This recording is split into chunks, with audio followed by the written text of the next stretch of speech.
We try to understand if this evaluation of the glucose level will have the same impact evaluating like with the glucosimeter, that ones that people use for diabetes. So we made a screening, first trial to evaluate how these glucose levels was related to the farrowing kinetics.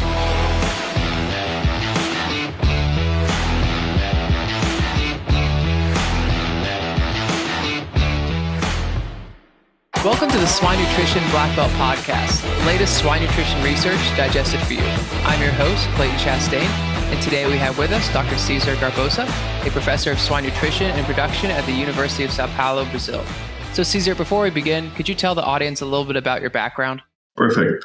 Hello, thank you, Clay, for the invitation. It's a big pleasure to be here. So I am a vet, but I worked more with nutrition, so I made my bachelor's in a state university here in Brazil. And then after that, I made a master, PhD. Part of my PhD I made at Purdue University. And right now, I'm a professor of swine nutrition and production at the University of Sao Paulo. Awesome. So I see over there at Sao Paulo, you've done some research regarding energy levels around farrowing and their impact on farrowing duration and kinetics. So could you start us off and just explain a little bit about what all you guys have focused on? Yeah, we started thinking about this type of research after some papers from the team of the Denmark, from Denmark. They published some papers telling that the glucose level is very important for the farrowing kinetics. And they evaluate like the glucose level in a so easy way to evaluate because they evaluate with a catheterization of the cells. So basically, we try to understand if this evaluation of the glucose level will have the same impact evaluating like with the glucosimeter, that ones that people use for diabetes. So we made a screening, first trial to evaluate how these glucose levels was related to the farrowing kinetics. And then we observed that the glucose levels, like first published from Denmark, they have a relation with the farrowing kinetics. And then we try to develop supplement, energetic supplement to give for the cells to improve these glucose levels in the beginning of the farrowing. So this was the basic ideas at the beginning of our studies. Kemen calls all swine experts. You already know the key to a profitable swine operation is healthy, productive pigs. Our team of swine experts are driven by curiosity to create science-backed ingredients and solutions that help you maintain feed and water quality, improve intestinal health, optimize nutrition, and eliminate pathogens. Learn more today by diving in at kemen.com/swine. Gotcha. So this blood glucose level, why exactly is that important for farrowing kinetics? Yeah, this is very, very important because like during the farrowing process, probably is the most strenuous process of the cell. The sow will pass. So very hard for her. It's like running a marathon for the sow. So she really needs energy. And before the farrowing, usually the cells try to construct a nest, and this will expend a lot of energy. So we need to give right amount of energy, basically glucose, thinking in this sense, to have the muscle contraction, and then the farrowing process, the farrowing kinetics can happen in a good way. So basically is this.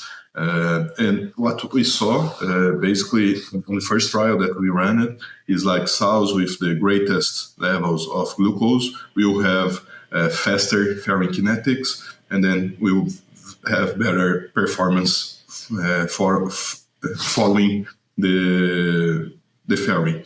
And one another important point that we need to mention is the big number that we have of piglets right now. So we really need to improve this energy status so they can have a good farrowing process. Gotcha. And it looks like when I was reading through this study, you guys did a test on piglet vitality between the two different treatments.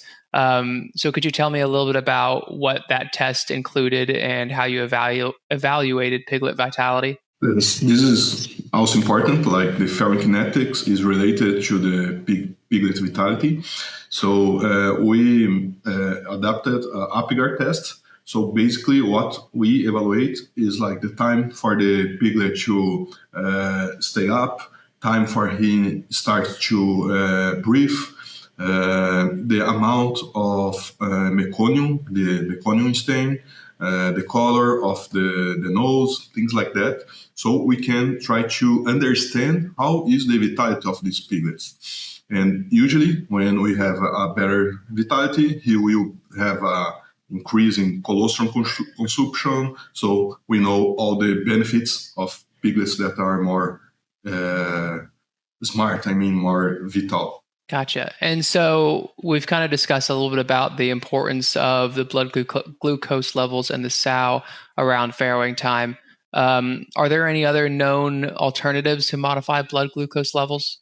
Yes, I think one way is to give feed for the sows before farrowing. We have like a recommendation to feed the sows 3 hours before the farrowing.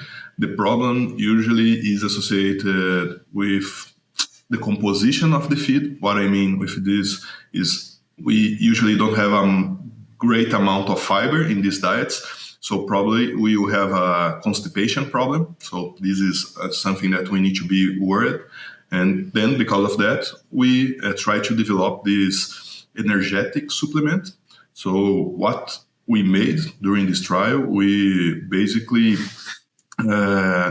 try to evaluate different ingredients that have different glucose curves and glycemia curves.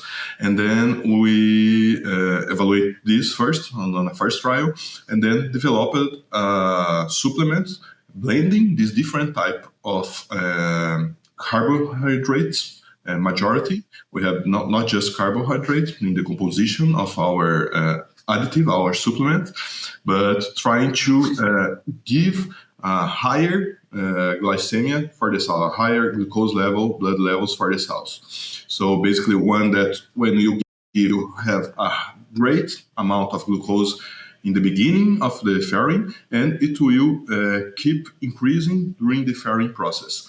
So basically it was that we expected with the additive that we developed.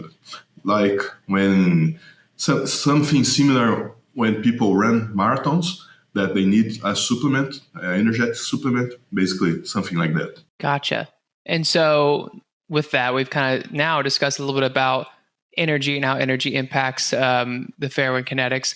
But are there any other points or methods that are important when maximizing the kinetics of farrowing? Yeah, recently we developed another trial. We are using nesting materials for the sows. This is a very, very important. Like I didn't believe before I ran the trial, but after we ran a trial with this nesting material it's fantastic. What the sows changing in the behavior and consequently in the farrowing kinetics, because the sow will not spend so much energy doing like behaviors that are not appropriated. Like she will try to construct the nest, but she don't have the material. And then when you give it for her, she stays much more calm. So we are just about this trial. It's very interesting. We just submitted the paper, and like we had an improvement of around 100 minutes in the farrowing kinetics. Was fantastic. Like I didn't believe in the beginning. I said for my students, "Oh, you're not collecting the data in the right way." But just kidding with them, obviously. But this was a small trial, pilot trial. So now we are going to run a second trial, probably in the beginning of the next year, with this material. It's like a material that we developed too. It's a material that is hydrosoluble, so it will not impact like the system, the manure system. Yes. So I think this is a big problem usually when we talk about nesting, because we have problems with clogging the manure system. So it will be a problem.